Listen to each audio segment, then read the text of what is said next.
Hello, everyone. Hope you're all doing well. Well, we have another live stream tonight for a short while. Perhaps you'll enjoy. And let's see how many people will join. Although it's Monday, what is it, Sunday evening. In North America, it's 11 p.m., so I don't expect too many people to show up from here. And in Europe, it's early morning, working day. So again, we might end up with having nobody here. But anyhow, we have three people watching. So let's see if you have any questions, you're welcome to ask.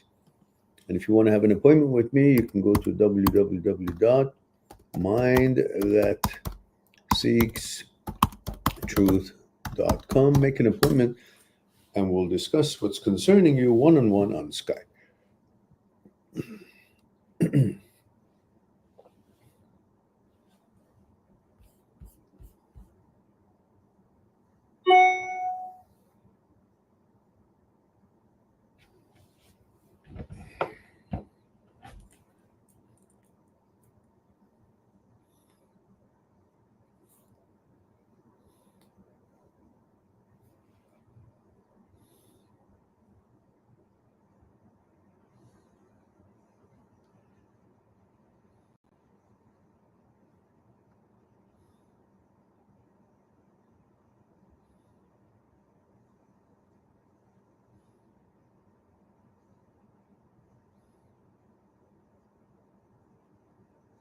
Mm-hmm.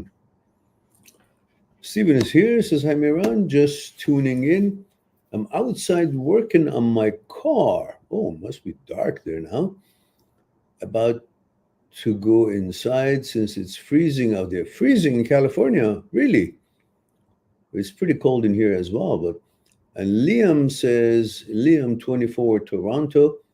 I'm worried I've been turned by. No, Liam, you keep saying that, and since that is not your choice or preference, then it's just simply what is happening with the OCD subsets in your brain, and you need to focus on your choices and vetoes rather than buying into the bullshit that the brain is secreting. As I mentioned before, brain is not you, you're not the brain. Brain is just like another person in the street. It has its own fears, its own way of thinking, and it comes up with things and utters stuff. None of it is related to you. It's irrelevant to you. And but if you don't understand that, and you'll be under the thumb of your brain, so whatever the brain says, you think it's supposed to mean something, and then your brain tries to find narrative to fit what you think it could be to what you actually supposed it, and then supports that way of thinking, which is in line with your fear. But if you simply go and live your life by your choices and vetoes, then you'll stop these nonsense and you'll just live by what it is that your preference is and your biology is, and you won't be continuing this train of thoughts. All right. It's the first time Stephen didn't say Stephen 42, Los Angeles. All right. So obviously we have two more people watching. If you have any questions, you're welcome to throw it in.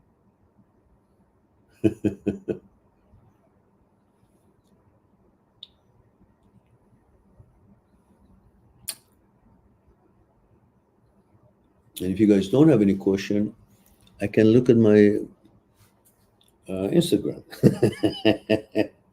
And that's exactly why I'm here, to look at my Instagram.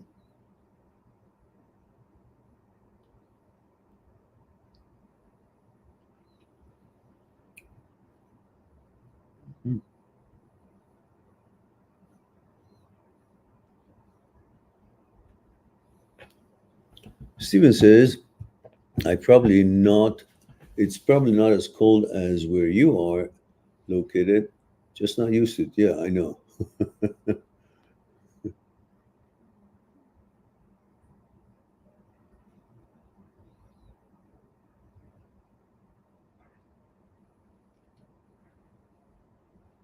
It's not that cold here. It's what is it? It's probably 8 degrees or something. What's the temperature there, Stephen?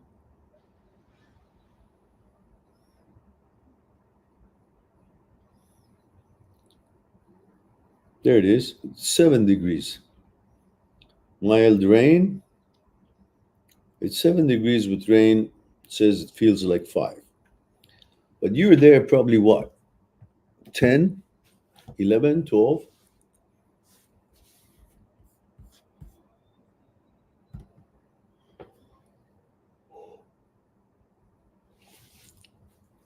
All right, I hang around another 10, 15 minutes. And then if not much happening, which I don't expect it to, I'll just go and watch something that I've been watching. High 50s, but freezing. It rained yesterday, huh? 50, all right. So Fahrenheit.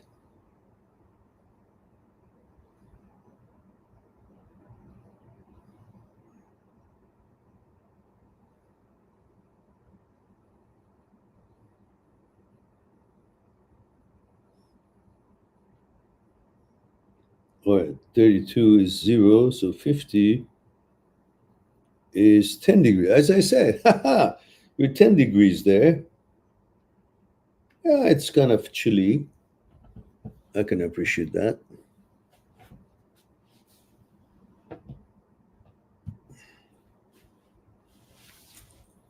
And Susan is here, female, 36, Los Angeles. Thank you for that. Now, is it Susan or Susan, which is a Persian name?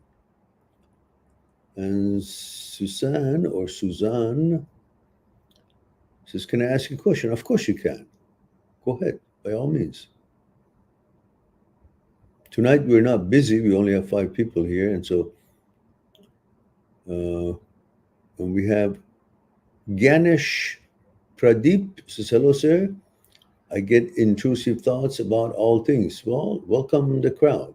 Everybody gets into intrusive thoughts. It's a normal thing for human psyche when you're in an OCD glitch and when you have in midbrain basal ganglia, striatum, there is a lever called caudate nucleus.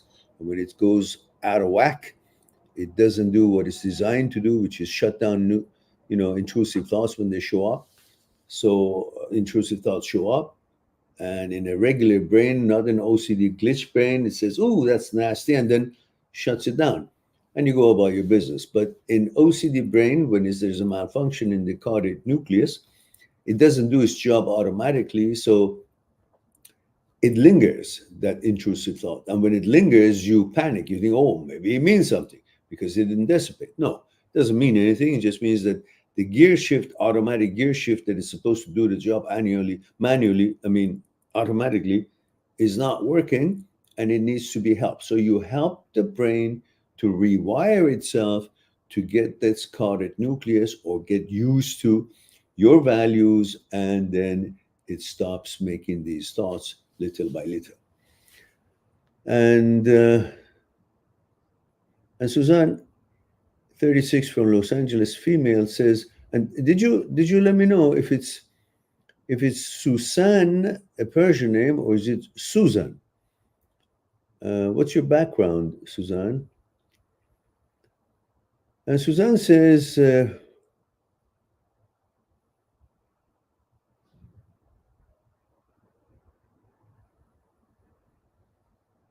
all right, let's read Suzanne's question. Suzanne says, I met this guy at a gathering event and he asked me out on a date.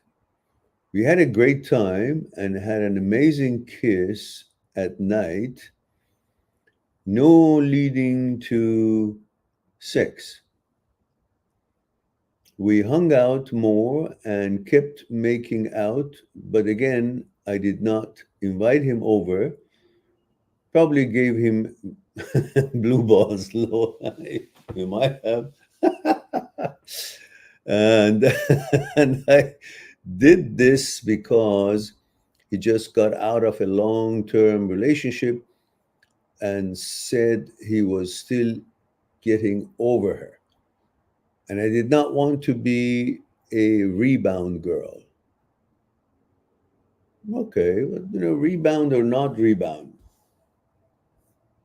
The problem here that I can see is that you're going to be putting yourself in a vulnerable situation because you want something out of this relationship.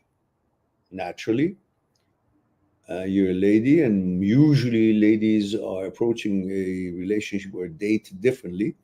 They want something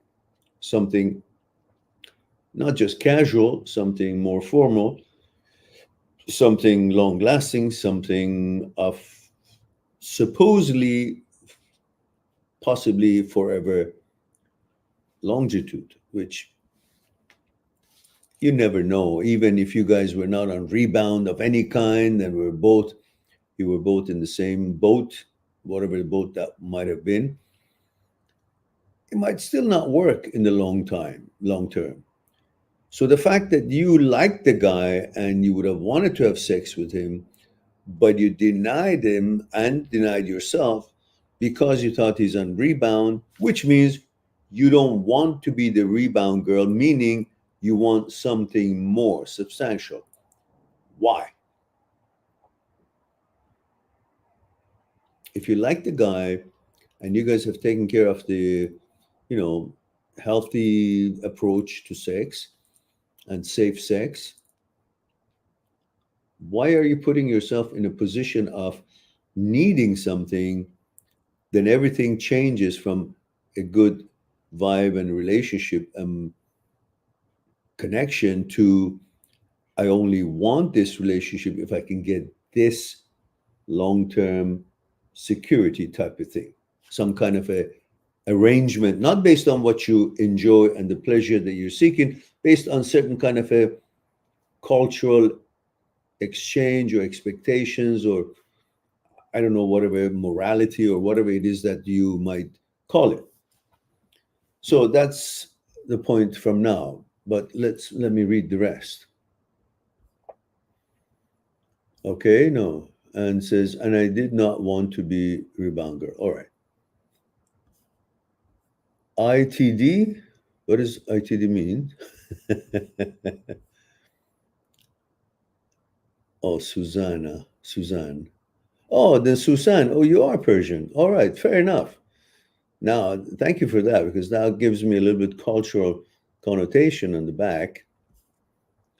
So perhaps this is where you come from, which means you like the guy. And you like the guy not for just your pleasure, you like the guy for a long-term something. I don't know how long you've been in this culture, Suzanne, and maybe, and I don't know how long he's been here. So is he Persian as well, or is he not Persian? Are you both coming from same cultural background?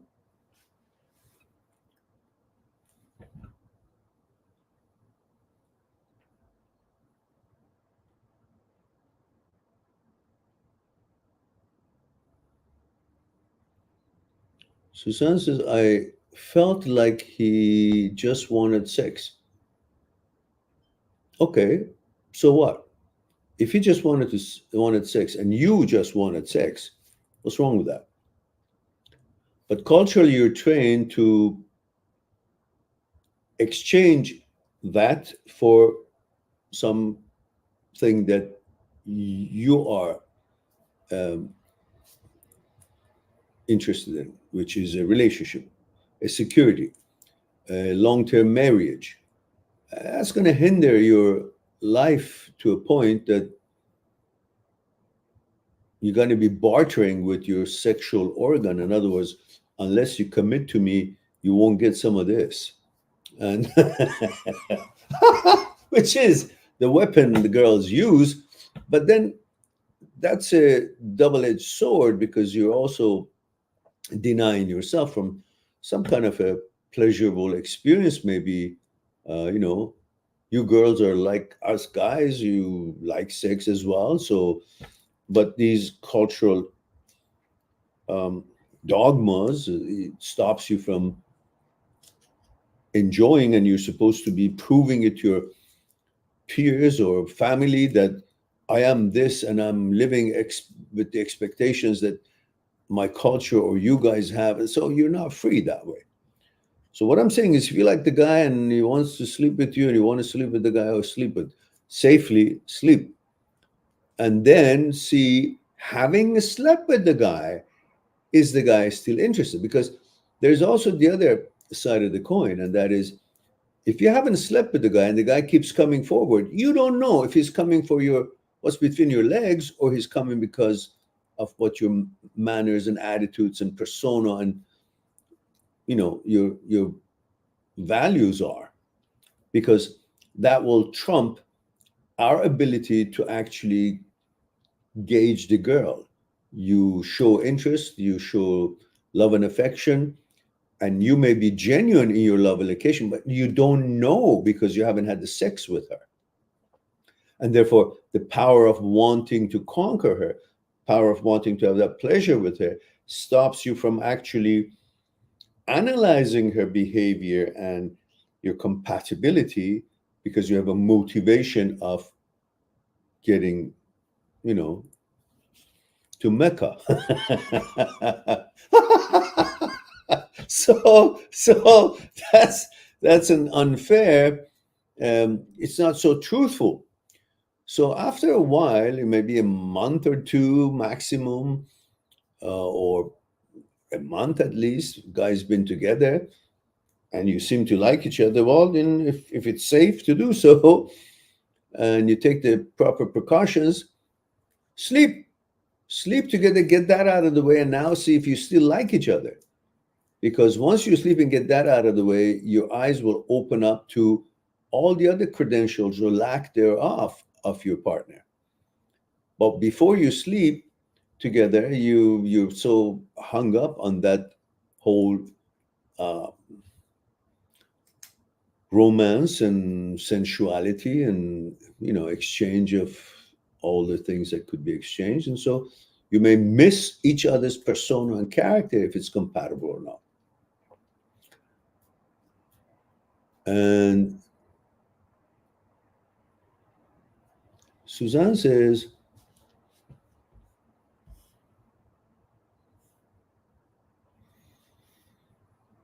let's go see what it says.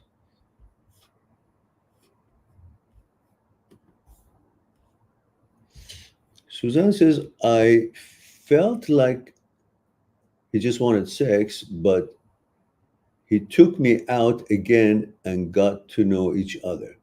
So I told him that I want to take this slow for the sake of him, and he agreed. After I said that, I felt like he liked me, and my age is 36. I want long-term relationship. I understand. Same cultural background. Says, no, I don't. I do not want sex. And Suzanne says, now, after I said, let's take it slow, he is distant. I'm very upset and crying now that I opened my heart and fell for him. But I feel that he lost my interest. Well, I thought he really liked me. Well, the hell with him. If just the fact that you said you want to take it easy and take it slow, the guy left, well, then you made the right decision, because obviously he just wanted to have sex and then he would leave anyhow. So, and why would you be crying for the guy? Why would you want to be with someone who doesn't want to be with you? Why would you want to be close and warm to someone who doesn't want to be close or warm with you and want to take a distance? The hell with him. You think that the whole universal ass opened up and he fell out and he's the only chance in life? You are imagining that in your head, that I'm 36, I want a family, I want children, my clock is ticking, all this and that. On that note, you don't give yourself a chance to actually gauge the man and see if it's worthy of getting to know you and you getting to know the guy and go further in that direction. So I don't like the fact that you say you're crying. I want you to stop crying, because if the guy was worthy enough and really liked you the way you thought he likes you, he would have had no problem waiting for as long as you care to wait. After all, you're the lady, and he's supposed to, if he really likes you, for heaven's sake, while you're not showing him the cold shoulder, he would stick around because he can see you like him. You go out, you do things, and you fall in love, maybe both of you, and then you may have sex. But the decision you made is a sound decision in light of what we see right now, that you say that the guy actually, after you open your heart to him, is now distant. Let him be distant. He's playing Dixie or playing hard to get. Fuck him. Let him go. Don't worry about it. And Suzanne says, do you think he dropped me because I did not have sex? If he dropped you because you didn't have sex, well, that's the place he is. And that is not the place you are. Therefore, you did the right job that you said, no, I don't want to have sex. Because perhaps that is what he wanted and all he wanted. And you would have been more disappointed than you are right now if you had done that. Due to your cultural background, understanding, and expectations, what you did, in light of what we just find out now, you did the right thing. So, but stop crying, because if you keep crying, I'll get on the plane and bring my ugly stick. You know, everybody knows what my ugly stick is. That's when you guys don't take care of yourself and don't respect yourself. I'll come and beat you up with that in your heads. I want you guys to respect yourself, love yourself, and value yourselves. Don't sell yourself so cheap and expect, things that you would be, I don't know, a toy in the hands of others. No.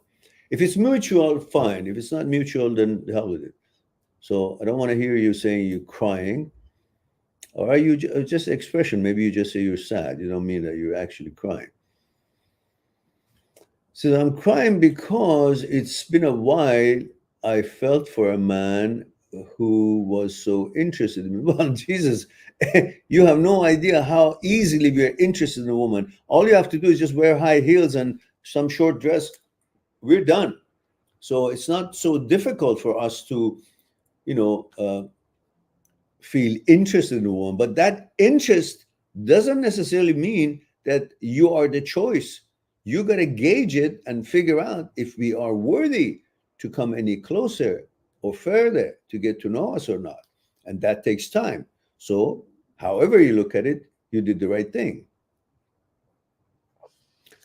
And you say, and who was so interested in me? No, everybody's interested in you and every other girl. So stop that. And felt the butterflies. These butterflies come and go like you have no idea. As soon as somebody else comes along and is kind and is got the respect you deserve and is pays attention to and is patient. Girls like someone who's patient and is not so hot to trot just to get it going and take you to bed and then bye-bye. Thank you, ma'am. All the rest of it. So, and Suzanne says, and like you said, I felt time ticking. Yeah, I know. But that's no way of choosing your man because time is ticking. So what? There is no time ticking. What do you got? 10 years before you can, possibly at least 10 years before you can have children, before you can not have children. That's a long time. Long time. So I want you to be proud of the decision you made. And whether you would have slept with the guy or not, this would have been the case. And the fact that he's playing this way and he was interested, but he's not because of whatever you might have said, that shows you that he's pretty much not the kind of guy that you thought he was. You were interested, your clock is ticking, and the guy was available, paying attention to you because he wanted to recover from what he was going through. By paying attention to, making you the queen of his life, so to speak, at least pretending. In that case, he would seem to be in a relationship which would help him to get out of the kind of a hole that he had dug for himself out of that other relationship. So it was his remedy, And the good thing that you did is that you didn't sleep with him. Unless he would have been honest with you and say, listen, I'm on a rebound, instead of you telling him. And I want to be fair to you, I might be just looking for sex. And you're this and that, and I'm really interested in you. But this interest might just be because I want to save myself feeling somebody else likes me and sleeps with me and finds me worthy. Otherwise, I may not be the one that you're looking for, and I don't want to be misleading you. That would have been a guy that you could have then made a decision, knowing where he is. You would have made a decision to sleep with the guy, even though he might not be with you later on or not. But if a guy comes along and promises the moon to you, and then as soon as you say, I want to take it easy, he just disappears, fuck him. He's not a gentleman. He's not a man that you should be looking for. And if I hear you cry for that kind of a shit, then, no, you know. All right. I hope that was helpful to you. There's so many other guys show up. Just, keep yourself fit. Go to the gym. Always be fit. When you go to your work, dress up like there's no tomorrow. Not overly, but, appropriate to your job. And be always nice and tidy. I'm sure you are. Persian girls are usually very fussy and pretty and take care of themselves. But don't miss a beat. Not that you're doing it for people to look at you, but you're doing it because you want to be confident that you are from the position of power. You are choosing a man from position of power, not from the eye of the need. If you end up feeling that you need to be with someone because your clock is ticking, you're going to end up settling with some bullshit, garbage asshole that you would have never picked up that he's an asshole, because you're looking at him from the eye of the need, not scrutinizing him and finding out what it's all about, but from your own point of view and your needs because of time and all the other things that we just mentioned. Don't do that. All right. Have value for yourself. Respect yourself.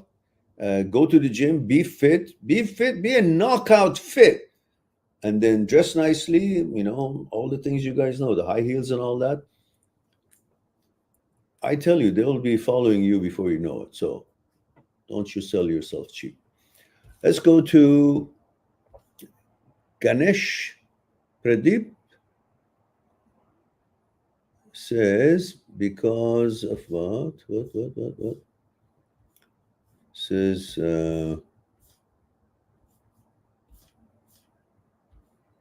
intrusive thoughts about all things. Okay, and I explained that to you.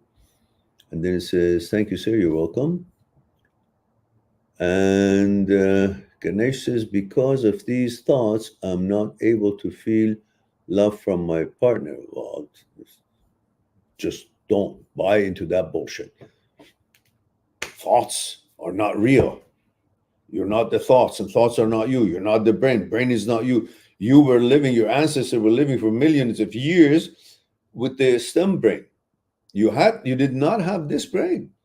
You weren't able to think. You weren't able to speak. And it was a stem brain that you were living with on instinct, running, hunting, sleeping, having sex, and no intrusive thoughts, no such thoughts. No OCD, because the brain wasn't able to think. So therefore, it's the thought that brings the OCD. It's thinking. Thoughts are the roots of all problems. Otherwise, for a million years, you were living without need for this brain and you had no OCD. 40,000 years ago, when you actually ended up with this kind of a brain as it developed, then a psychological problem started. Because it's most of it, if not all of it, it's just mental, because you can think and you can speak and words have meaning and creates emotions, and then brain can create a reaction on the body, and because of the emotions and the energy and the meaning that is hidden in the words and all these, brain runs with it with all kind of different tangents, comes up with all things that has nothing to do with you, and you're not involved in creating those kind of thoughts. So then you feel as if there's something wrong with you, or you be challenged. But otherwise, they have no realities. These thoughts have no realities. There's no actualities. So if you're falling for it, you're wasting your life. Stick with your girlfriend and enjoy. And these are just bullshit statics. And the love that you say you can't feel hasn't gone anywhere. It's there. It's just like you're looking through a window and it's always been an ocean and sceneries and so on. And now you can't see it. They say, what happened to the ocean? What happened to the scenery? Nothing. They're still there. The window is now fogged up. The window is now mushy and stuff, and maybe birds have pissed on it and it's not clean. Just got to clean the window. In other words, everything about your feelings and your abilities and who you are, you've always been, is the same. It's just that you're having these statics, these thoughts and intrusive thoughts as a static that is not allowing you to function as you always did, because what you have always been hasn't changed. It's just foggy with these statics, and you're not able to execute and focus on those feelings and emotions, but they're all there. They haven't changed. It's just got to get rid of these garbage. By understanding the 4 steps of Dr. Schwartz, which I have a video on it, just type in on my search engine of the channel, type in 4 steps Dr. Schwartz, and you'll learn about that. I've explained it in detail in that video. And then if you guys have an appointment with me, I'll always offer you the text, the script of the 4 steps of Dr. Schwartz, so you can also read it. Now, going to next.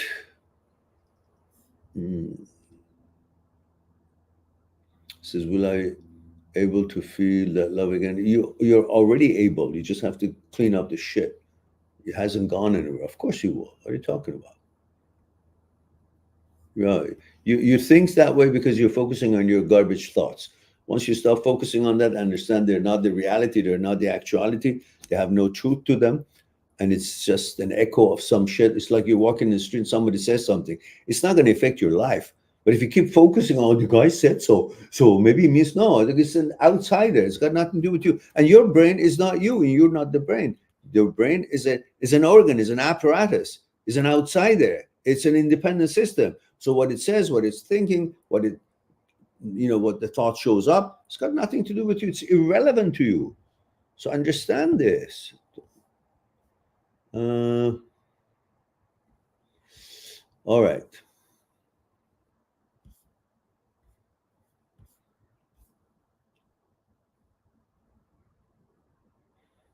Because of that, I'm thinking of leaving. Oh, you're an idiot. Don't do that.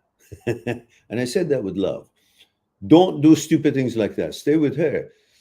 Nothing is changing you. It's just this glitch. You got to help your brain. Your brain is your organ. You got to help it to heal it. Just like when you get a diarrhea, what do? You're going to leave your ass and go somewhere else? What are you going to do?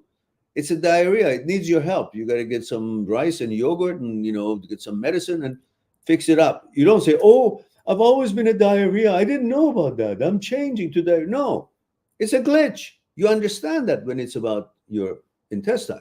But when it's about your brain and your thinking, suddenly you think, oh, I've always been this. I never knew that. No, it's not. It's just like a diarrhea in your head. And you got to help your brain to recover and rewire itself through neuroplasticity and get back to the default settings. That's all.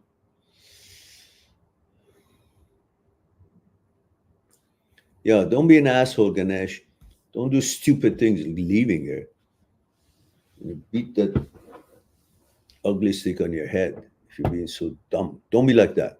Fix your OCD and HOCD. That's all. I've got 1,000 videos on this subject. Instead of studying it, reading it, learning it, and helping yourself and so on, what are you going to do next time when there's a liver problem? You're going to what? Chop the liver out? You're going to help it. See, the enzymes are too much and what you got to do and cleanse it and all that. Same thing, got to take care of your brain. So it's not that the brain is changing or your sexuality is changing. It's a fucking OCD. You got to figure that out. Learn about it and move on. And we have Nico Metushi says, hi, Meron.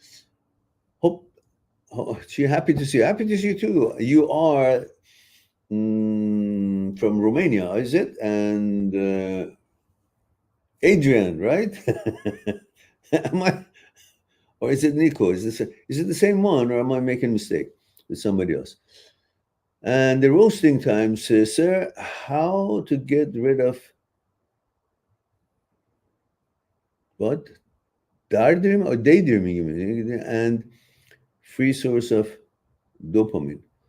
I don't understand what you're doing with daydreaming. If you're daydreaming, focus on what you're supposed to be focusing. Choose to focus rather than keep being occupied. It's just like saying, how can I not watch TV? It's on all day long. Well, just turn your head away from it, focus on something else, the TV disappears. But if you keep watching TV, it says, well, I can't help it. I'm watching TV all day long. Daydreaming is like that. Bring yourself to the present moment. Daydreaming is the past or future. It's not the now. Bring yourself to what you're doing. Activity is the now. Effort, making an effort in something is the now. So create being in the now by being involved in making an effort to create something. At that moment, you're back in the present time, not daydreaming, which is somewhere else. In the memory, memory is the past, past is dead, and therefore you're living in the death of the past, which is not a living. And this is, my name is Him from India 20. Okay, I answered that. All right, guys. And Susan says, thank you so much. And thank you. You're welcome, Susan. All right, guys, it's 42 minutes and so on. I think we've spent enough time tonight. Just wanted to be here for a short time and answer a few questions. So it's time for me to say I love you all. Thank you very much for being here, giving the opportunity to share a thing or two with you. Please watch the videos. I've got 3,000 videos on this channel about thoughts, consciousness, fear, desire, ego, relationship breakups, OCD subsets, and intrusive thoughts, and HOCD and whatnot, and help yourself to do what it is needed for you to have a better quality of life. I look forward to our next live stream. In the meantime, be good to yourself and to the others. I'll talk to you soon.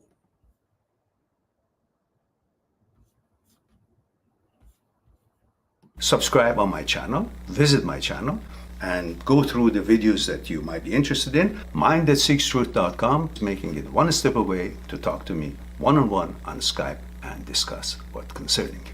I'll talk to you soon.